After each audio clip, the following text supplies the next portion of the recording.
جناب محمد رسول اللہ صلی اللہ علیہ وسلم نے اپنے ایک صحابی سے، جو حضرت عبداللہ بن مسعود ہی غالباً تھے، ان سے کہا، اے عبداللہ بن مسعود، مجھے قرآن پڑھ کر سناؤ۔ عبداللہ بن مسعود کہتے ہیں، اے اللہ کے رسول، میں آپ کو قرآن کریم سناؤں؟ حالانکہ قرآن کریم تو آپ پر اتارا گیا ہے۔ تو اللہ کے نبی صلی اللہ علیہ وسلم نے کہا کہ انی احب ان اسمع من غیری، مجھے یہ بات زیادہ پسند ہے کہ میں اپنے علاوہ دوسروں سے قرآن کریم کو سنوں۔ چنانچہ حضرت عبداللہ بن مسعود رضی اللہ تعالی عنہ سورۃ النساء سے پڑھنا شروع کیے، اور جب اس آیت پر پہنچے، فَكَيْفَ إِذَا جِئْنَا مِن كُلِّ أُمَّةٍ بِشَهِيدٍ وَجِئْنَا بِكَ عَلَى هؤلاء شَهِيدًا، تو اللہ کے رسول صلی اللہ علیہ وسلم کی آنکھوں میں آنسو آ گئے۔ کہا، اے ابن مسعود بس کرو۔ حضرت عبداللہ بن مسعود تلاوت بند کرتے ہیں، اللہ کے رسول صلی اللہ علیہ وسلم کے رخ انور پر اپنی نگاہ ڈالتے ہیں تو دیکھتے ہیں کہ آپ کی دونوں آنکھیں آنسوؤں سے ڈبڈبا گئی ہیں، آپ کی آنکھیں آنسوؤں سے تربتر ہو چکی ہیں۔ تو اس طرح سے ہمیں قرآن کریم کو پڑھنا چاہیے، اس طرح سے ہمیں ہمارے اوپر رقت طاری ہونی چاہیے۔ السلام علیکم ورحمۃ اللہ وبرکاتہ۔ الحمد للہ رب العالمین والعاقبۃ للمتقین والصلاة والسلام علی نبینا محمد وعلی آلہ وصحبہ اجمعین ومن تبعهم بإحسان إلى يوم الدين، اما بعد۔ قال الله تبارك وتعالى في كلامه المجيد، اعوذ بالله من الشيطان الرجيم، بسم الله الرحمن الرحيم، شهر رمضان الذي انزل فيه القرآن هدى للناس وبينات من الهدى والفرقان، وقال النبي صلى الله عليه وسلم، اقرأوا القرآن فإنه يأتي يوم القيامة شفيعا لأصحابه۔ محترم ناظرین کرام، آج رمضان المبارک کی 4 تاریخ ہے، اور آج کے درس کا موضوع ہے رمضان المبارک اور قرآن کریم۔ محترم ناظرین، درس کے موضوع سے یہ بات عیاں ہو گئی ہوگی کہ ماہ رمضان المبارک سے قرآن کریم کا کیا ربط ہے۔ اگر سورہ بقرہ کی اس آیت کریمہ میں غور کریں تو اللہ رب العالمین نے ارشاد فرمایا، شہر رمضان الذی انزل فیہ القرآن، رمضان کا مہینہ وہ ہے جس میں قرآن کریم کو اتارا گیا، ہدی للناس، جو لوگوں کے لیے سراپا ہدایت ہے، وبینات من الہدی والفرقان، اور جس میں ہدایت اور حق و باطل کی تمیز کی نشانیاں ہیں۔ محترم ناظرین، اس آیت کریمہ سے پتہ چلا کہ قرآن کریم اسی ماہ رمضان المبارک میں اترا۔ اسی طرح ایک دوسرے مقام پہ اللہ رب العالمین نے ارشاد فرمایا، انا انزلناہ فی لیلۃ القدر، بے شک ہم نے اسے یعنی قرآن کریم کو لیلۃ القدر میں اتارا ہے۔ اسی طرح سورۃ الدخان میں ارشاد فرمایا، انا انزلناہ فی لیلۃ مبارکہ، بے شک ہم نے اس قرآن کو مبارک رات میں اتارا۔ محترم ناظرین، ان تمام آیات سے پتہ چلا کہ قرآن کریم اسی ماہ مقدس میں نازل ہوا ہے۔ اس لحاظ سے یہ پتہ چلتا ہے کہ ماہ رمضان قرآن کریم کے نزول کی سالگرہ ہے، اور جب یہ بات معلوم ہو گئی قرآن کریم اسی ماہ مبارک میں نازل ہوا ہے، تو پھر ہمیں اس ماہ مبارک میں قرآن کریم کی بہت زیادہ تلاوت کرنے کی ضرورت ہے، اسے بہت زیادہ پڑھنے کی ضرورت ہے، اس کے معانی و مفاہیم پہ بہت زیادہ غور کرنے کی ضرورت ہے۔ محترم ناظرین، یہ جو رمضان المبارک کا مہینہ چل رہا ہے، اس کا یہ جو مہینہ ہے، یہ اس لیے نہیں ہے فقط کہ ہم اس کے روزوں کو رکھیں اور قرآن کریم کی تلاوت سے دور رہیں، نمازوں سے دور رہیں، نہیں، بلکہ رمضان المبارک کے روزوں کے رکھنے کے ساتھ ساتھ ہمیں جہاں نمازوں کا بہت زیادہ اہتمام کرنا ہے، وہیں پر قرآن کریم کو بکثرت پڑھنا بھی ہے۔ پیارے دوستو، قرآن کریم ہی نہیں بلکہ اس سے پہلے کی جو آسمانی کتابیں ہیں، اگر ہم حدیث کی طرف رجوع کریں تو پتہ چلتا ہے کہ ان کتابوں کو بھی اللہ رب العالمین نے ماہ رمضان مبارک ہی میں اتارا ہے۔ جیسا کہ حضرت واثلہ بن اسقا رضی اللہ تعالیٰ عنہ کی روایت سے پتہ چلتا ہے کہ اللہ کے نبی صلی اللہ علیہ وسلم نے فرمایا کہ صحف ابراہیم رمضان مبارک کی پہلی شب میں نازل کیے گئے، اسی طرح سے تورات 6 رمضان مبارک گزرنے کے بعد اتری، انجیل 13 رمضان گزرنے کے بعد اتری، زبور 18 رمضان گزرنے کے بعد اتری، اور قرآن کریم 24 رمضان المبارک گزرنے کے بعد اترا۔ تو اس سے یہ پتہ چلا کہ جب قرآن کریم کا نزول اسی ماہ مبارک میں ہوا ہے اور اللہ رب العالمین نے لوح محفوظ سے بیک وقت قرآن کریم کو سمائے دنیا پر نازل کر دیا، اور پھر وہاں سے حسب ضرورت 23 سالہ مدت میں جناب محمد رسول اللہ صلی اللہ علیہ وسلم پر یہ قرآن اترتا رہا، اور آج قرآن کریم مکمل طور پہ ہمارے ہاتھوں میں موجود ہے۔ اب ضرورت اس امر کی ہے کہ ہم قرآن کریم کو کثرت سے پڑھیں۔ آج جس طور پہ ہم مسلمانوں کی قرآن کریم کی تلاوت سے دوری ہے، قرآن کریم کو پڑھنے سے جس قدر ہم کوسوں دور ہیں، پہلے کا دور تھا کہ گھروں سے قرآن کریم کے پڑھنے کی آوازیں سنائی دیتی تھیں، لیکن آج ہم صرف رمضان کا ہو کر کے رہ گئے ہیں۔ سال میں ایک دفعہ جب رمضان مبارک کا مہینہ آتا ہے تبھی ہم قرآن کریم کو ہاتھ لگاتے ہیں، اسے چھوتے ہیں اور اسے پڑھتے ہیں، حالانکہ ہمارا یہ معمول ہونا چاہیے کہ قرآن کریم کو ہر روز پڑھیں، ہر روز اس کی تلاوت کریں۔ اللہ کے رسول صلی اللہ علیہ وسلم کے بارے میں آتا ہے کہ جبریل امین آپ کو رمضان مبارک میں قرآن کریم کا ہر روز دور کرایا کرتے تھے، اور جس سال آپ کا انتقال ہوا آپ صلی اللہ علیہ وسلم کو جبریل امین نے قرآن کریم کا 2 بار دور کرایا۔ اس سے قرآن کریم کی اہمیت و فضیلت کا پتہ چلتا ہے۔ اس لیے ہمیں بھی چاہیے کہ قرآن کریم کو رمضان مبارک کے مہینہ میں، اسی طور سے رمضان کے علاوہ دیگر ایام میں بھی کثرت سے پڑھنا چاہیے اور اسے بار بار ختم کرنے کی کوشش کرنا چاہیے۔ پیارے بھائیوں، قرآن کریم جو لوگ پڑھتے ہیں، قرآن کریم کو جو لوگ سیکھتے ہیں، جو لوگ قرآن کریم کی تعلیم حاصل کرتے ہیں، ایسے لوگوں کو روئے زمین پر سب سے بہتر قرار دیا گیا ہے۔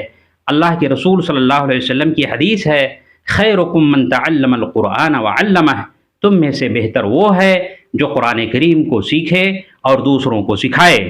اس لیے ہماری سب سے اول ترجیح یہ ہونی چاہیے کہ ہم اپنے بچوں کو سب سے پہلے قرآن کریم کی تعلیم دیں اور پھر دنیاوی علوم و فنون سکھائیں۔ اسی طرح سے قرآن کریم کے پڑھنے پر کیا اجر و ثواب ہے؟ حضرت عبداللہ بن مسعود رضی اللہ تعالیٰ عنہ حدیث کے راوی ہیں۔ اللہ کے نبی صلی اللہ علیہ وسلم نے ارشاد فرمایا، من قرأ حرفا من کتاب اللہ فلہ حسنہ والحسنۃ بعشر امثالها لا اقول الف لام میم حرف بل الف حرف ولام حرف ومیم حرف۔ حضرت عبداللہ بن مسعود رضی اللہ تعالیٰ عنہ سے روایت ہے کہ اللہ کے رسول صلی اللہ علیہ وسلم نے ارشاد فرمایا، جس نے قرآن کریم کا ایک حرف پڑھا اس کے لیے 10 نیکیاں ہیں، اور مزید فرمایا کہ میں یہ نہیں کہتا کہ الف لام میم ایک حرف ہے، بلکہ الف ایک حرف ہے، لام ایک حرف ہے، میم ایک حرف ہے۔ محترم ناظرین، کہنے کے لیے الف لام میم جو کہ حروف مقطعات میں سے ہے اور جس کے اندر 3 حروف ہیں، زبان سے ادا کرنا اس کا کتنا آسان ہے۔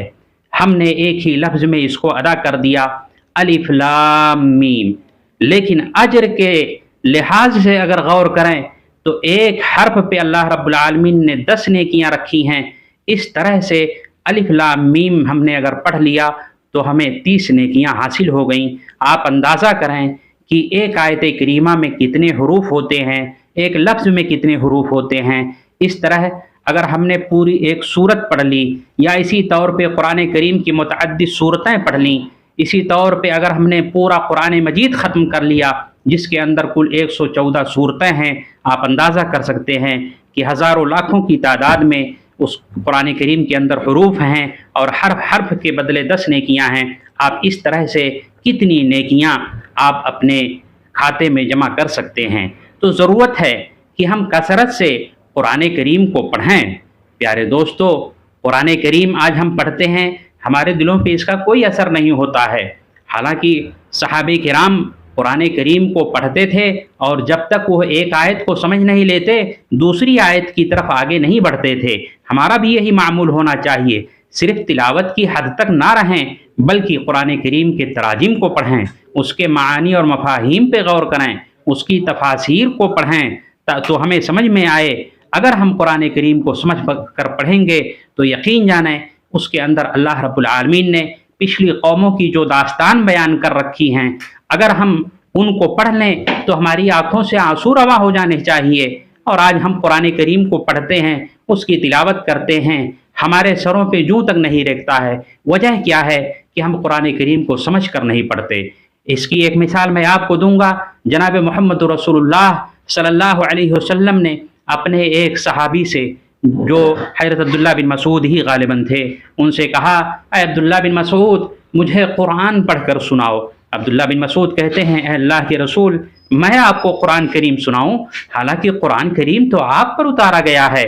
تو اللہ کے نبی صلی اللہ علیہ وسلم نے کہا کہ انی احب ان اسمع من غیری، مجھے یہ بات زیادہ پسند ہے کہ میں اپنے علاوہ دوسروں سے قرآن کریم کو سنوں۔ چنانچہ حضرت عبداللہ بن مسعود رضی اللہ تعالی عنہ سورۃ النساء سے پڑھنا شروع کیے، اور جب اس آیت پر پہنچے فَكَيْفَ إِذَا جِئْنَا مِن كُلِّ أُمَّةٍ بِشَهِيدٍ وَجِئْنَا بِكَ عَلَى هَؤُلَاءِ شَهِيدًا، تو اللہ کے رسول صلی اللہ علیہ وسلم کی آنکھوں میں آنسو آ گئے۔ کہا، ابن مسعود بس کرو۔ حضرت عبداللہ بن مسعود تلاوت بند کرتے ہیں، اللہ کے رسول صلی اللہ علیہ وسلم کے رخ انور پر اپنی نگاہ ڈالتے ہیں تو دیکھتے ہیں کہ آپ کی دونوں آنکھیں آنسوؤں سے ڈبڈبا گئی ہیں، آپ کی آنکھیں آنسوؤں سے تربتر ہو چکی ہیں۔ تو اس طرح سے ہمیں قرآن کریم کو پڑھنا چاہیے، اس طرح سے ہمارے اوپر رقت طاری ہونی چاہیے۔ تو ضرورت اس امر کی ہے کہ قرآن کریم کو ہم سمجھ کر کے پڑھیں۔ پیارے دوستو، قرآن کریم یہ ایک معجزہ ہے، اور اللہ رب العالمین نے اس کی حفاظت کا ذمہ لیا ہے۔ قرآن کریم میں اللہ تعالیٰ نے ارشاد فرمایا، اِنَّا نَحْنُ نَزَّلْنَا الذِّكْرَ وَإِنَّا لَهُ لَحَافِظُونَ۔ آپ دیکھیں اس کی حفاظت کا ذمہ اللہ تعالیٰ نے کس طرح سے لیا ہے۔ اس دنیا کے اندر ہزاروں لاکھوں کی تعداد میں حفاظ کرام ہیں جنہوں نے مکمل قرآن کریم کو اپنے سینے میں ضبط کیا ہوا ہے۔ یہ حفاظت کا ایک ذریعہ ہے۔ اسی طرح سے آپ دیکھیں کہ ہزاروں لاکھوں بلکہ کروڑوں کی تعداد میں قرآن کریم کے مصاحف موجود ہیں، اور میں سمجھتا ہوں کہ اگر کوئی بھی مسلمان گھر ایسا نہیں ہوگا کہ جہاں پہ 2-4 قرآن کریم کے مصاحف موجود نہ ہوں، اور وہ نہایت ہی بدبخت ہی ہوں گے، یا وہ گھرانہ بڑا بدبخت ہوگا، وہ گھر بڑا بدبخت ہوگا جہاں پہ قرآن کریم کا 1-2 نسخہ نہ پایا جاتا ہو۔ پیارے دوستو، قرآن کریم تو ایسی کتاب ہے جس کے اندر لوگوں کے لیے سراپا ہدایت ہے۔ اللہ رب العالمین نے ارشاد فرمایا، وَنُنَزِّلُ مِنَ الْقُرْآنِ مَا هُوَ شِفَاءٌ وَرَحْمَةٌ لِّلْمُؤْمِنِينَ، اس کے اندر بیمار دلوں کے لیے شفا ہے۔ ضرورت اس امر کی ہے کہ قرآن کریم کو ہم پڑھیں، اللہ رب العالمین سے دعائیں طلب کریں، اور اس کے ذریعے سے ہم تقوی حاصل کریں۔ پیارے دوستو، چونکہ یہ درس مختصر درس ہوتا ہے، اس لیے اب آئیے کچھ میں رمضان اور قرآن کریم کے درمیان جو ربط ہے وہ آپ کے سامنے رکھ دوں۔ پیارے دوستو، قرآن کریم اور ماہ رمضان مبارک کے درمیان جو ربط ہے وہ میں ایک چیز بتلا چکا ہوں کہ قرآن کریم اسی ماہ مبارک میں اترا ہے، اور دوسری اہم چیز یہ ہے کہ جس طرح سے رمضان المبارک کا جو مقصد اللہ رب العالمین نے بتلایا ہے کہ لعلکم تتقون، یہ روزے مومنوں کے اوپر کیوں فرض کیے گئے؟ تاکہ وہ متقی بن جائیں، تاکہ وہ پرہیزگار بن جائیں۔ تو روزے کا مقصد جس طرح سے تقوی ہے، اسی طرح سے قرآن کریم کے نزول کا بھی مقصد یہ ہے کہ لوگ اس کو پڑھیں اور تقوی حاصل کریں۔ اللہ رب العالمین نے فرمایا الف لام میم ذالک الکتاب لا ریب فیہ ھدی للمتقین، کہ یہ کتاب ایسی ہے کہ جس کے اندر کوئی شک و شبہ نہیں ہے، ھدی للمتقین، جو متقیوں کے لیے ہدایت کا سامان ہے۔ تو قرآن کریم کو پڑھ کر کے ہم اللہ رب العالمین کا تقوی حاصل کر سکتے ہیں، اپنے دل میں اللہ رب العالمین کا خوف پیدا کر سکتے ہیں، اس کے اندر جو منہیات ہیں ہم ان سے اجتناب کر کے، جو مامورات ہیں ان کی بجاوری کر کے، ان کے اندر پچھلی قوموں کی جو داستان بیان کی گئی ہیں تو ان کو ہم پڑھ کر کے ہم اپنے اندر اللہ رب العالمین کا خوف پیدا کر سکتے ہیں۔ پچھلی قوموں کو جو عذاب ہوا ان سے ہم درس عبرت پکڑ سکتے ہیں، وعد و وعید کا جو ذکر ہے قرآن کریم میں اس سے ہم عبرت پکڑ سکتے ہیں، نصیحت حاصل کر سکتے ہیں۔ تو یہ تقوی حاصل کرنے کا ایک ذریعہ ہے۔ اسی طرح سے ایک دوسری جو نسبت ہے وہ یہ ہے کہ جس طرح یہ روزہ جو ہم رکھتے ہیں یہ قیامت کے دن اپنے روزہ داروں کے حق میں اللہ رب العالمین کے یہاں سفارشی بن کر کے کھڑا ہوگا، اسی طرح سے یہ قرآن کریم جس کو ہم پڑھتے ہیں یہ بھی قیامت کے دن کھڑا ہوگا، کہے گا اے میرے رب انی منعتہ اللیل بالنوم فشفعنی فیہ، یہ قرآن کہے گا کہ اے اللہ میں نے اس کو رات میں سونے سے روک رکھا تھا، اس نے اپنے پہلوؤں کو بستروں سے الگ کر کے اے اللہ تیرے کلام کی اس نے تلاوت کی تھی، لہذا اس کے حق میں تو میری سفارش کو قبول فرما۔ اللہ کے نبی صلی اللہ علیہ وسلم کی حدیث ہے کہ فیشفعان، دونوں کی سفارش قبول کی جائے گی، روزہ کی بھی سفارش قبول کی جائے گی اور قرآن کریم کی بھی سفارش قبول کی جائے گی۔ تو پتہ چلا کہ یہ ہے دونوں قیامت کے دن سفارشی بن کر کے کھڑا ہوں گے، اس لیے ہمیں رمضان کے روزوں کے رکھنے کے ساتھ ساتھ قرآن کریم کو بھی بکثرت پڑھنا چاہیے تاکہ قرآن کریم ہمارے حق میں کل قیامت کے دن گواہی دے اور ہمارے حق میں سفارشی بن کر کے کھڑا ہو۔ پیارے دوستو، اللہ کے نبی صلی اللہ علیہ وسلم کا ایک دوسری حدیث کے اندر ارشاد گرامی ہے اقرؤوا القرآن، قرآن کریم کو پڑھو، فإنه يأتي يوم القيامة شفيعا لأصحابه، کیونکہ یہ قیامت کے دن اپنے پڑھنے والوں کے حق میں سفارشی بن کر کے آئے گا۔ تو قرآن کریم کو ہم پڑھیں۔ ایک واقعہ میں سناؤں گا قرآن کریم کے تعلق سے کہ قرآن کریم یہ جو کتاب آج ہمارے ہاتھوں میں موجود ہے اس کے تعلق سے ہمارے اسلاف نے کتنی آزمائشیں اٹھائی ہیں۔ امام احمد بن حنبل رحمۃ اللہ علیہ کا واقعہ جو کہ بہت ہی مشہور ہے، اور امام بخاری رحمۃ اللہ علیہ اس کے تعلق سے لکھتے ہیں کہ امام بخاری رحمۃ اللہ علیہ کو بیک وقت 3 جابر و ظالم بادشاہوں نے آزمایا فتنہ خلق قرآن کو لے کر کے، یعنی انہوں نے امام احمد بن حنبل رحمہ اللہ کو یہ کہنے پر مجبور کیا کہ آپ کہیے کہ قرآن مخلوق ہے۔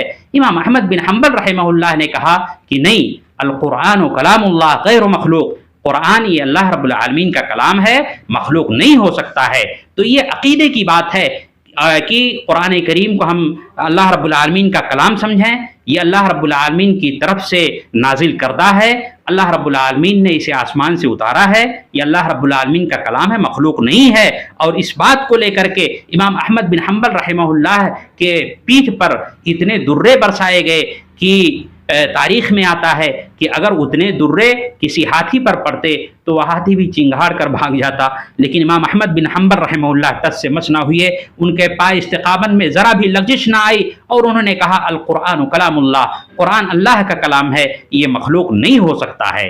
پیارے دوستو، ہمارے اسلاف نے اتنی آزمائشیں اٹھائی ہیں، آج ہمیں بیٹھے بیٹھائے دین مل گیا ہے۔ ضرورت اس امر کی ہے کہ ہمارے اسلاف نے ان نمازوں کو، روزوں کو، قرآن کریم کو جس طور پہ سمجھا ہے ہم بھی اسی طور پہ انہیں سمجھنے کی کوشش کریں، اور جس طور پہ وہ عمل کر کے اس دنیا سے گئے ہیں ہم بھی ویسا ہی عمل کریں، تاکہ جس طرح وہ اس دنیا میں سرخرو ہوئے، دنیا اور آخرت دونوں جہان میں سرخرو ہوئے، اسی طرح ہمیں بھی اس دنیا اور مرنے کے بعد آخرت کے اندر ہمیں بھی سرخروئی حاصل ہو۔ انہی چند کلمات کے ساتھ میں اللہ رب العالمین سے دعا گو ہوں کہ الہ العالمین جس طرح سے تو نے ہمیں رمضان مبارک کا یہ مہینہ نصیب کیا ہے، اے اللہ تو ہمیں اس کے تمام تر روزوں کو بحسن و خوبی رکھنے کی توفیق عطا فرما دے۔ اے اللہ اس ماہ مبارک کے اندر ہمیں تو قرآن کریم کو زیادہ سے زیادہ پڑھنے والا، قرآن کریم کی زیادہ سے زیادہ تلاوت کرنے والا بنا دے۔ اے اللہ تو ہمیں قرآن کریم کے معانی اور مفاہیم کو سمجھنے والا، قرآن کریم میں تدبر کرنے والا بنا دے۔ اے اللہ تو ہمیں جب تک اس دنیا میں رکھے نماز و روزے کی پابندی کی توفیق دے، ہمارا خاتمہ ہو تو ایمان پر ہو، اور مرنے کے بعد تو ہمیں عذاب قبر اور عذاب جہنم سے بچائے اور ہمارا داخلہ جنت الفردوس میں کرے۔ آمین تقبل یا رب العالمین۔ وآخر دعوانا ان الحمد للہ رب العالمین، وصلی اللہ تعالی علی خیر خلقہ محمد وعلی آلہ وصحبہ اجمعین برحمتک یا ارحم الراحمین۔ والسلام علیکم ورحمۃ اللہ۔